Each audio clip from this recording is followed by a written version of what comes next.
City this morning. We are getting the dirt bags off these streets.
The number one job is to enforce the law fairly and even-handedly, and that's what will be done if I am confirmed as the Attorney General. So you will provide an insurance to every member of this committee that the Justice Department will only follow the facts and the law, and the White House will play no role in cases investigated or brought? Senator, it will be my job, if confirmed as Attorney General, to make those decisions. Politics will not play a part. I've demonstrated that my entire career as a prosecutor, as Attorney General, and I will continue to do that if you confirm me as the 87th Attorney General of the United States of America. What would you do if your career DOJ prosecutors came to you with a case to prosecute, grounded in the facts and law, but the White House directs you to drop the case?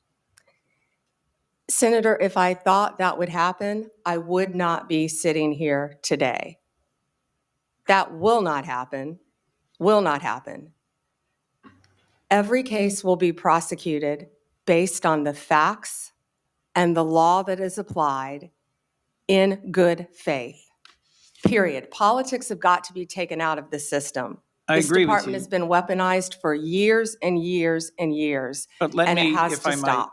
but let's imagine that once again, President-elect Trump issues a directive or order to you or to the FBI director that is outside the boundaries of ethics or law. What will you do? Senator, I will never speak on a hypothetical, especially one saying that the president would do something illegal. To my knowledge, Donald Trump has never acknowledged the legal results of the 2020 election.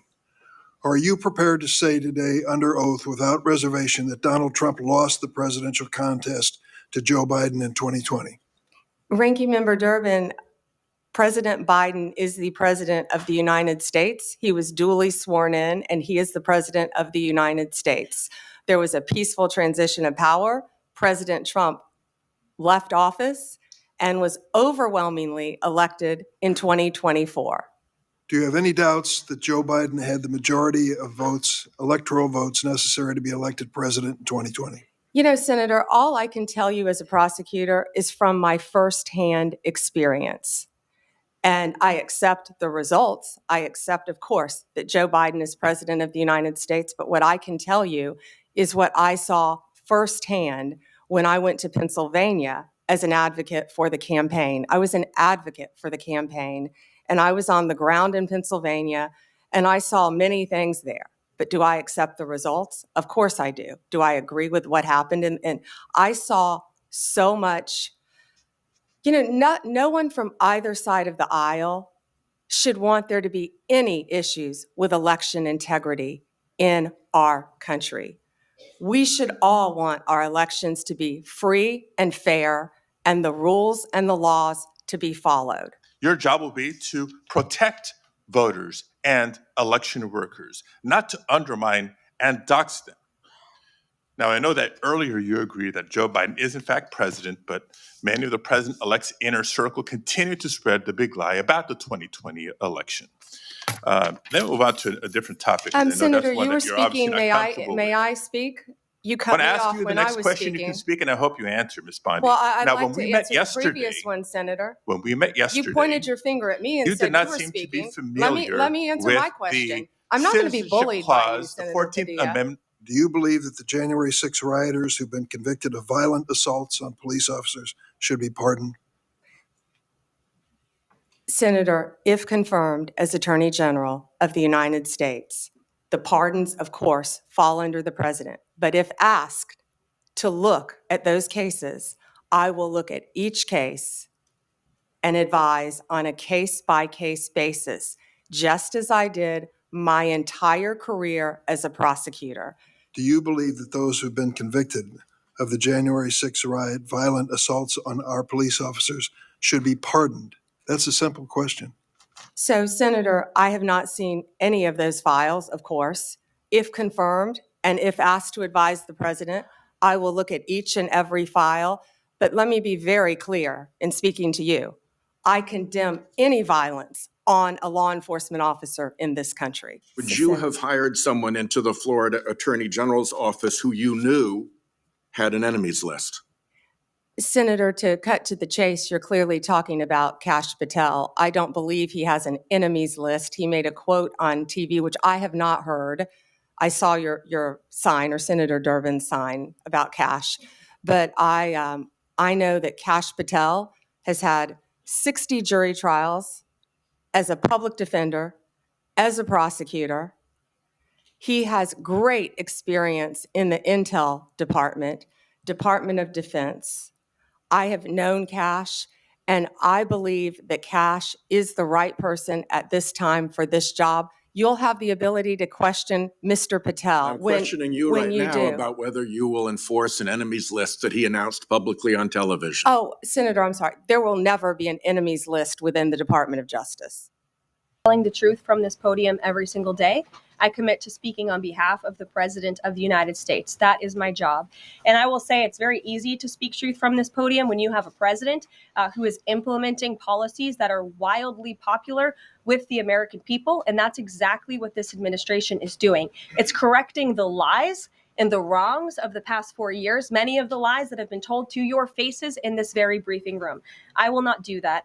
But since you brought up Truth Seek, I would like to point out, while I vowed to provide the truth from this podium, we ask that all of you in this room hold yourselves to that same standard. We know for a fact there have been lies that have been pushed by many legacy media outlets in this country about this president, about his family, and we will not accept that. We will call you out when we feel that your reporting is wrong or there is misinformation about this White House. So yes, I will hold myself to the truth, and I expect everyone in this room to do the same.